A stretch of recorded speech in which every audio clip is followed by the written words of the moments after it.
This monument here is depicting the medical corps, it seems, for the Turkish army during the Battle of Gallipoli.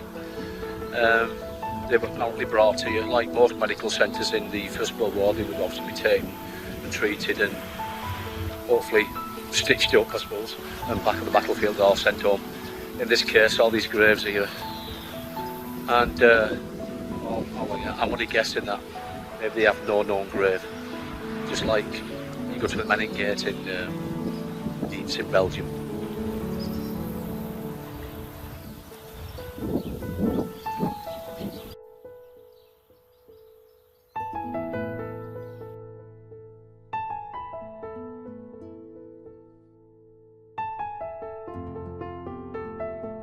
Well, we're at Hell's Memorial, which is just up there. I'll be going to it soon. But the sat-nav's playing up. I've got what they call My Route app, and I use the software to plan everything on the computer. Then I can get onto the internet and download it, but it's missed off half a dozen waypoints for some strange reason. I don't know why it's done it, but it has. So we'll have to try and make a way around of where we're going. Right, we're going to a monument here for the fallen of the Turkish army.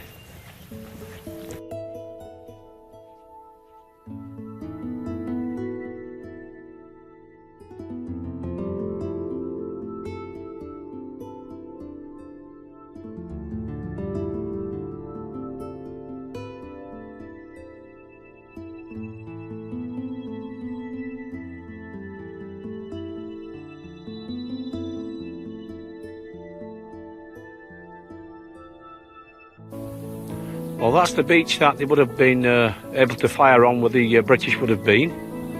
There's the Dardanelles Straits again. They've got the high ground, the Turks, so you can see that they've got a very good advantage over what's going on.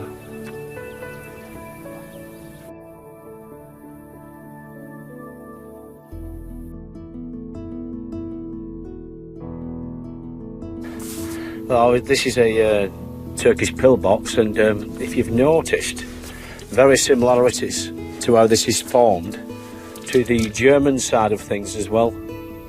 The idea is if this is First World War stuff, if the British were shooting at them, first of all there'd be a machine gun there, or guns of any description, I'm assuming, and then if the British were shooting, they would, if they hit anything like this, right, would just bounce back, or it should theoretically ricochet sideways. There's less chance of it going in there. So, and they've got something like maybe 120-degree traverse to sort of fire down on the British, on the Allies. Now then, these little hooks here, I would have to guess that they sling over camouflage to try and camouflage this, because obviously concrete's going to stand out. And if you're down there on the beach, you can see this, you can fire to it. If it's camouflage, then there's obviously less chance of somebody seeing it.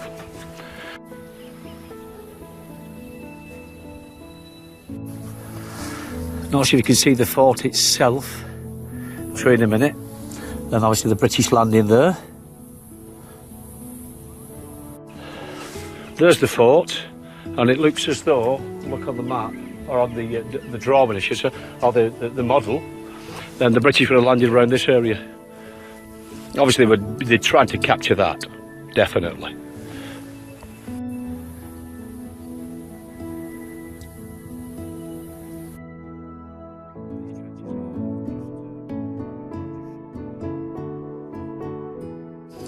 And these are the trenches that we've just looked at beforehand. And there's the big gun at the back, if you can see it. Difficult through the glass, but hopefully you can see that.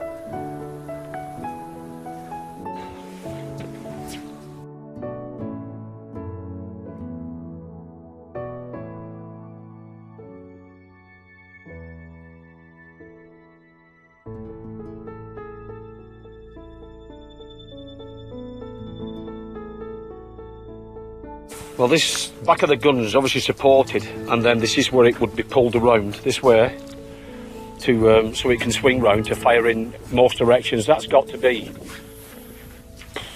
170 degrees, something like that. Now that wheel, I'm assuming, would have been on the back of it, so it would actually go into that channel we saw before. So the inside of the barrel's curved like that. That's so the shell will spin. Now when the shell spins, that basically means it won't wobble in the air and it'll go further and be more accurate.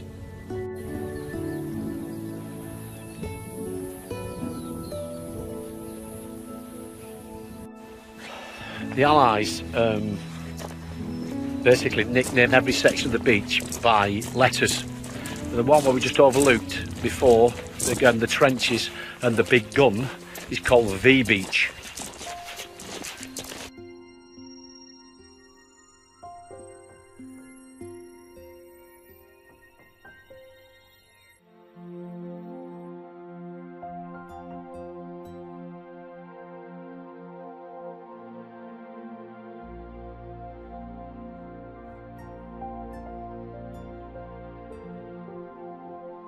If you ever need more information regarding this this peninsula, all you have to do is type in Gallipoli campaign 1915, something like that.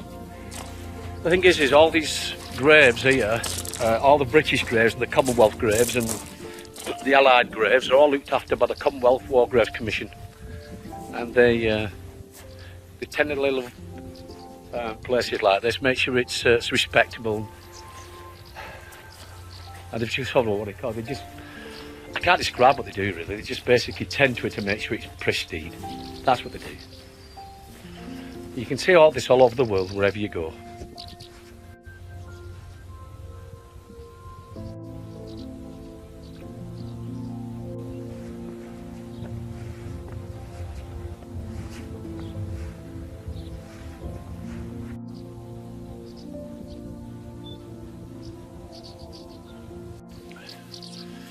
I always remember the 25th of April every year for the Anzac Day. Anzac basically means Australian and New Zealand Army Corps. They fought here as well. They lost a lot of men. So 25th of April of every year is known as Anzac Day.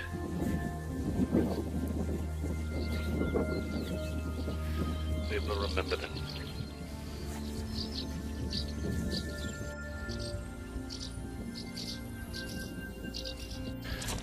There was an Allied version of this peninsula, 17th February 1915. It lasted until the 9th of January 1916. Disastrous campaign actually. The idea was for the Allies to capture this peninsula and then take the Ottoman Empire out by capturing Constantinople, which is now known as Istanbul. The idea was to make a straight run through the Dardanelles Straits into the Black Sea to supply the Russians. Unfortunately, it was a bad campaign. The Turks were well dug in, and basically in January of 1916 the Allies had to pull out because they were getting nowhere. Lancashire Landing Cemetery. 29th Division landed along this coast on the morning of April 25th 1915, which I said before is actually Anzac Day. The reason I've come here is obviously pay my respects to the fallen, but I'm particularly looking for one person. His name is William Stephen Keneally, and I'll tell you a little bit about him.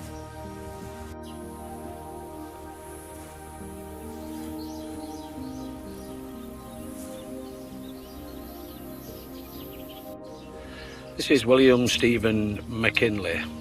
As you can see with that, it means he's won a Victoria Cross for going above and beyond the call of duty.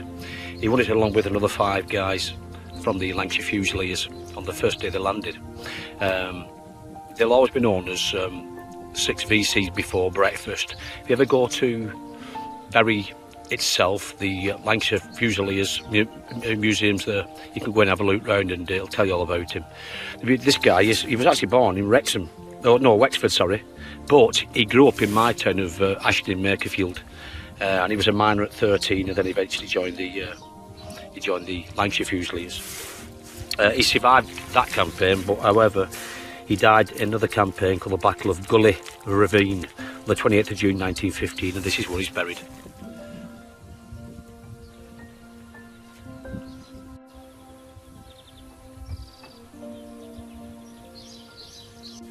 If you want to come and pay your respects to the Lancashire Fusiliers and the Gallipoli Peninsula, and especially if you want to come and have a look at a Victoria Cross winner, even though they're all they're all winners for me. If you want to find his grave, because we struggled, there is actually no memorial. There's no plaque on the wall to give you where the graves are buried, which a lot of cemeteries are in the Commonwealth War Graves Commission, but not here. And there's no book of remembrance either, a condolence. There's nothing like that, so you've got to just walk around and find it. But anyway, if you walk into the, the first row you come to, I'll just count over here, 1, 2, 3, 4, 5 rows up, and it's 1, 2, 3, 4 monuments or headstones in. You can't really miss it then, because he's the only one that's got the Victoria Cross stamped on the actual stone itself, or engraved in the stone itself. The rest have got crosses. And what you see behind me is a monument built to the dead of the Gallipoli campaign by one of its commanders, a guy called Yuri Yamot. He was in command of the 2nd Brigade, Gallipoli Brigade, if I remember right. Let me just have a look. The 2nd Gallipoli Corps in the Gallipoli campaign. And what he found was that the people that died, he had no real monument to commemorate the fall of the soldiers. So we had this one built, he paid for it himself, and apparently there's quite a lot of, I think there's quite a lot of bones, when I'm reading it anyway, under the artillery soldiers there's supposedly, let's have a look, there's 6,392 soldiers, I think, are buried in that monument. I might be wrong, I'm just reading off something I've printed off the internet. And he built that in 1943. That was the middle of the Second World War, actually.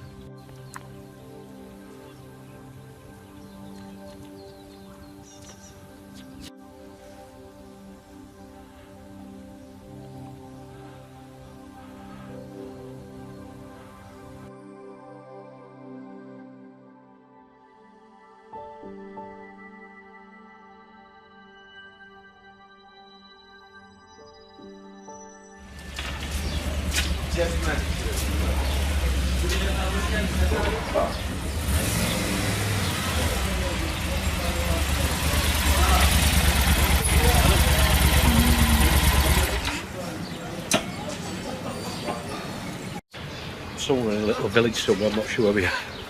Anyway, we don't even know who owns anything. We've sat there at this restaurant, and a guy come across, I said colour zero, and what he did was he just sort of shouted across the road to another shop, and he brought us 2 little tiny colour zeros. I think they just all help each other out, actually. Nobody can speak English, as I said before. Oh well, doesn't matter. Point, certain things you know, certain things they don't, and vice versa.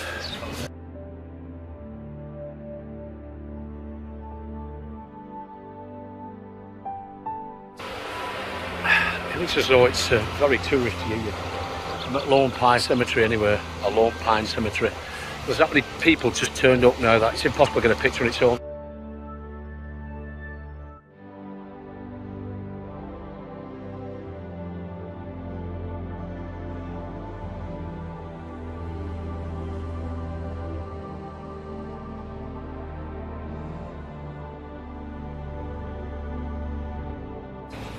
Oh, it's so hot, we've been out for ages. We managed to stop in a little town, Anticipi. I'll put it at the bottom anyway. And we had a couple of small colas. A couple of small colas cost us 67p for both. Anyway, so we're just at another cemetery. Oop, lady's falling there. At another cemetery. It's a Turkish cemetery, this one. Obviously it's all around here, it's just about the Gallipoli campaign anyway. We'll just move on, hopefully get on towards the next one, whatever it may be. We're on a one-way system anyway, so we can't go any other way. We just have to drop on it, it just happened to be there, but it's full of coaches and people. Oh well, tourists like me, I suppose.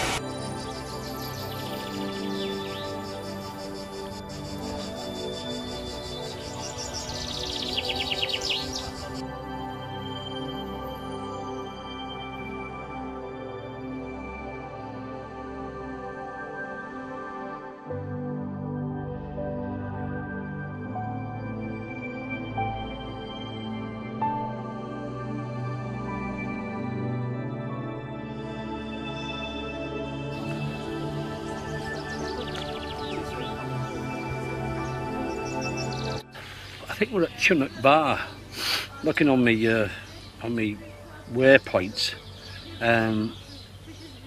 Oh, whether it's true or not, I don't know. Yeah, it probably is actually. There's obviously there's Turkish memorial here, and there's Turkish trenches, and I've got a feeling there's I think Ataturk statue behind me, and I think the New Zealand memorial's here as well. We'll have a look in a minute. If you're ever going to come and visit this peninsula, I'd advise you not to go on a motorbike. It's just too hot. You need something that you need to cool down because you're constantly hot. The only little respite you may get if you're riding along, you've got these earthflow jackets, but it's still too hot. Oh, my tip to you anyway.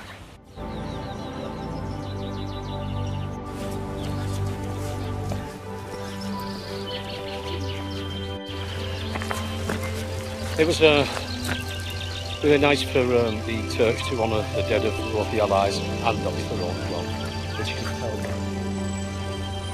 The Ataturk there, and you've got the New Zealand memorial as well on this Chunuk Bar side.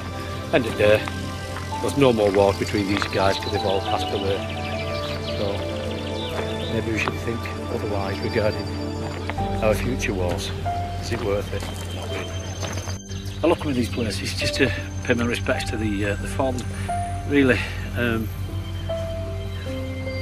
think about it, you've got to blame the Allied forces for coming here and attacking this peninsula. I see why they did it, but end of the day, really, it didn't work out. A lot of people were killed on both sides, and no ground were gained. But that's, to be honest with you, the majority of the First World War exactly the same. No grounds gained. If it was grain, it would take back the day after, or maybe a couple of days later. So all this suffering and death and stuff like that, you know, just brings it all home to you, doesn't it, really, when you come to places like this.